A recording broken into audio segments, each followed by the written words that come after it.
और इस वक्त हमारे साथ सुब्रत पाठक साहब मौजूद हैं, सांसद हैं कन्नौज से भारतीय जनता पार्टी के।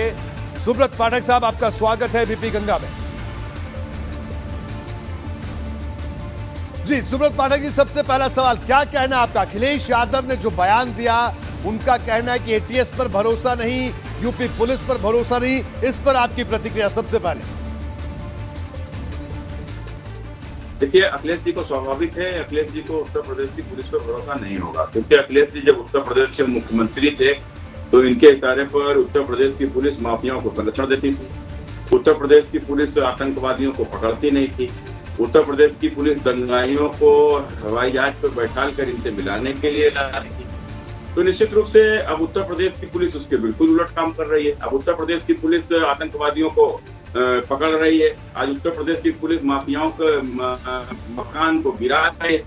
आज की पुलिस के ऊपर अंकुश कर रही है। तो यह स्वाभाविक है, इनको नहीं समझ में आएगा और इनको उत्तर प्रदेश की भाजपा की सरकार भी समझ में नहीं आएगी, क्योंकि इनको सरकार समझ में आएगी पाकिस्तान की, इनको सरकार समझ में आएगी चाइना की। निश्चित रूप से अखिलेश जी ने आज इस प्रकार का एक बयान दिया है। मैं तो पहले से ही कहता हूँ, अखिलेश जी एक नॉन सीरियस और ये पर ही वो राजनीति कर रहे हैं। अगर मुलायम सिंह जी के बेटे नहीं होते तो शायद अखिलेश जी मुख्यमंत्री तो छोड़ दो, मुझे तो लगता नहीं कि वो कभी किसी जिला पंचायत के सदस्य भी रहे होते। जी, वहीं अगर दूसरी तरफ मायावती की बात की जाए, बीएसपी सुप्रीमो ने भी बयान दिया। उन्होंने कहा कि अगर ये सचमुच ऐसा है, जो गिरफ्तारी हुई है, अगर वो आतंकी हैं तो एक गंभीर है, ये बात भी उन्होंने कही है।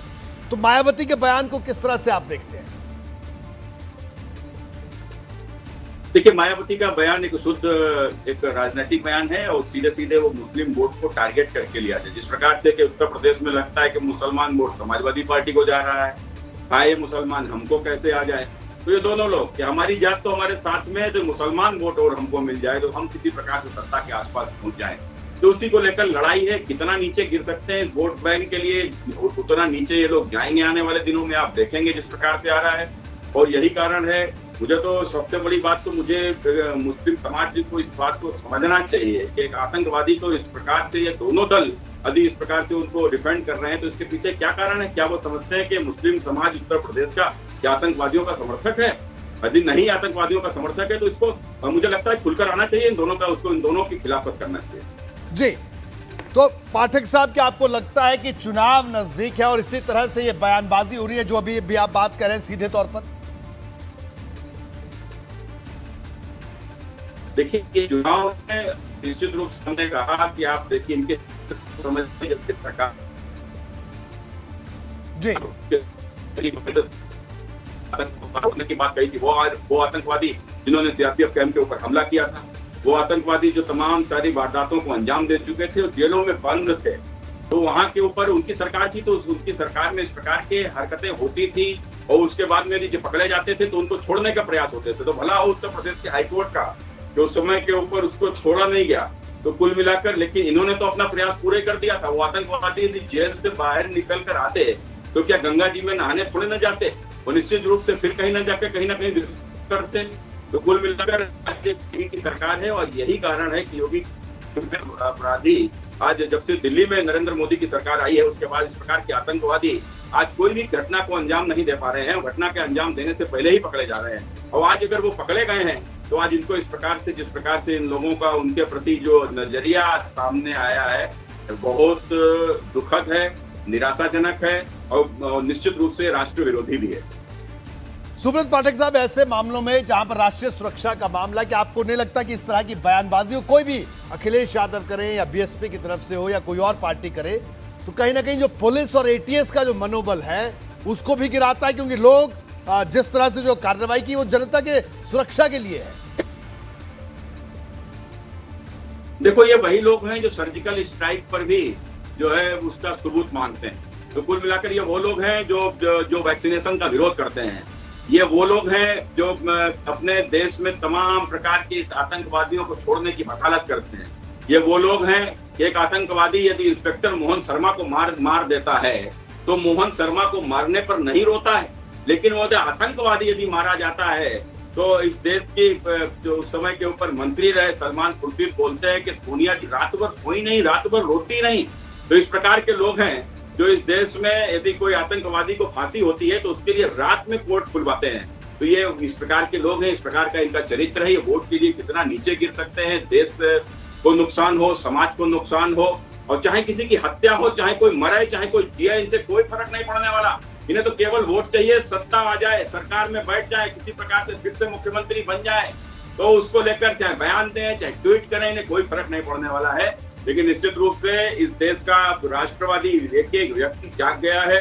इस देश में, इस देश को बचाने के लिए इस देश का एक नौजवान खड़ा हो गया है, इस देश के आमजन खड़े हो चुके हैं, और मुझे लगता है कि लोगों को सबक भी इस देश की जनता सिखाएगी, सिखा तो रही है, आने वाले समय पर और भी सिखाएगी। इनको जमानत बचाना अपना मुश्किल पड़ जाएगा। जी, एक आखिरी सवाल सुब्रत पाठक साहब आपसे। तो कुल मिलाकर आपका कहना है कि ये सिर्फ चुनावों में बढ़त बनाने की कोशिश है, वोट बैंक को बचाने की कोशिश है, और इसीलिए इस तरह की बयानबाजी हो रही है, और इस तरह की कार्रवाई का भारतीय जनता पार्टी, तो आपने कहा कि आप लोग तो कह रहे हैं कि बिल्कुल पुलिस पर जिस तरह से जो जिम्मेदारी है उसको निभाने के लिए एटीएस का मनोबल ना गिरे, ऐसी कोशिश राजनेताओं की तरफ से होनी चाहिए। क्या कहना है आपका?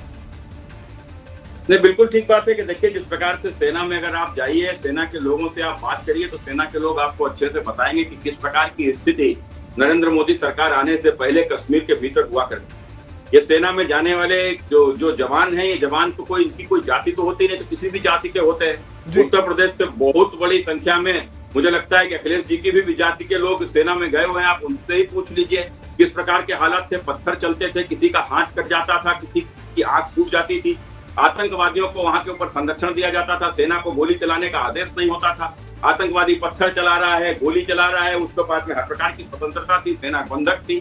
लेकिन आज नरेंद्र मोदी की सरकार आने के बाद में जिस प्रकार से सेना को छूट दी गई, आज वहाँ पत्थरबाजी भी बंद हो गई है, और आज निश्चित रूप से वहाँ के राष्ट्र विरोधी गतिविधियां भी धीरे धीरे बंद होती चली जा रही हैं। यही हालात पूरे देश के भीतर हैं। तो मुझे लगता है कहीं ना कहीं आज सेना का मनोबल भारतीय जनता पार्टी की सरकार ने बढ़ाने का काम किया है। और उत्तर प्रदेश में भी आप देख लीजिए, वही पुलिस उत्तर प्रदेश की है जो अपराधियों के आगे सलाम ठोकती थी, अपराधियों के आगे नतमस्तक होती थी, माफियाओं के पीछे चलती थी, माफियाओं के भय पर काम करती थी। लेकिन आज वही पुलिस है कि जिसको योगी जी के आने के बाद में उसका इकबाल देखिए कितना बुलंद है कि आज अपराधी को, यदि अपराधी ठोकने वाला होता है तो ठोक दिया जाता है, अपराधी का यदि मकान गिराने वाला होता है तो उसका मकान गिरा दिया जाता है, अपराधी के मकान पर, संपत्ति पर बुलडोजर चलाकर संपत्ति जब्त कर ली जाती है। तो निश्चित रूप से पुलिस का इकबाल बढ़ा है। और उत्तर प्रदेश में आज पुलिस इस प्रकार से, एटीएस से जिस प्रकार से यह एक बड़ी गतिविधि होती, मुझे लगता है कहीं ना कहीं भाजपा के ही कोई बड़े नेताओं को या संघ के कोई बड़े नेताओं को मारने का इनका जो प्लान था, उत्तर प्रदेश में किस प्रकार से दंगा भड़के, और इस प्रकार के भी कहीं ना कहीं चर्चा आई थी कि उत्तर प्रदेश के चुनाव से पहले एक गृह युद्ध की स्थिति हिंदुस्तान के भीतर बनाई जाए, खासकर उत्तर प्रदेश के चुनाव से। मुझे लगता है कि ये सारे विषय हैं, लेकिन आज पुलिस ने एक बहुत बड़ा काम है, खासकर एटीएस ने किया है। मैं उन्हें बधाई देता हूँ। ठीक है, आपका बहुत बहुत शुक्रिया सुब्रत पाठक साहब, एबीपी गंगा से बात करने के लिए। सुब्रत पाठक